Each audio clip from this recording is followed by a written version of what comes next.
Шел по пустыне как-то один человек, жаждой измучен.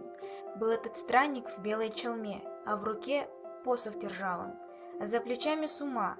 Много прошел он. Уж не держали его ноги и посох. Ведь это оазис или мираж впереди. Шагу прибавил. Вышел навстречу в белой одежде старик, с виду суровый. И говорит тот старик: «Эй, чужестранец, мимо иди, не пущу я тебя в дом свой. Не для того же сам от людей я ушел в эту пустыню, снова чтоб видеть зло их и подлость терпеть. Все вы враги мне». «Стой, — говорит путник тот, силы теряя, — чем я могу доказать, что зла во мне нет?»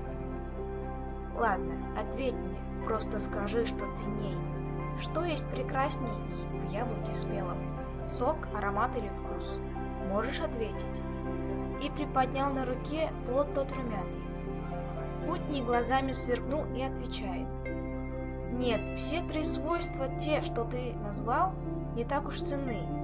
Есть то, что в вечность жизни продляет ему. Это есть семя. Семя родит новый сад, только воды дать надо», — сказал и упал старцу на руки.